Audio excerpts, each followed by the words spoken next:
Hello guys, welcome to my channel. यदि आप हमारे चैनल पर नए हैं तो हमारे चैनल को सब्सक्राइब कर लीजिए। तो आज की वीडियो हम शुरू करते हैं। आज की वीडियो हम क्या सीखेंगे, how to default alarm sound.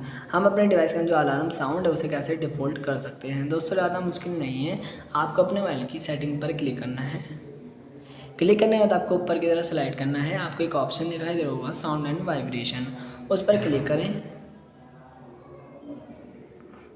Click करने के बाद आपको यहाँ पर अलार्म्स का ऑप्शन दिखाई दे रहा होगा, इस पर क्लिक करें। क्लिक करने के बाद आपको यहाँ पर ऑल रिंगटोन का ऑप्शन दिखाई दे रहा होगा, इस पर क्लिक कर दीजिए। यहाँ पर जो अलार्म है, अलार्म साउंड यहाँ पर डिफ़ॉल्ट कर सकते हैं। आप देख सकते हैं आपको कौन सी रिंगटोन पसंद है, आप यहाँ पर डिफ़ॉल्ट कर लीजिए।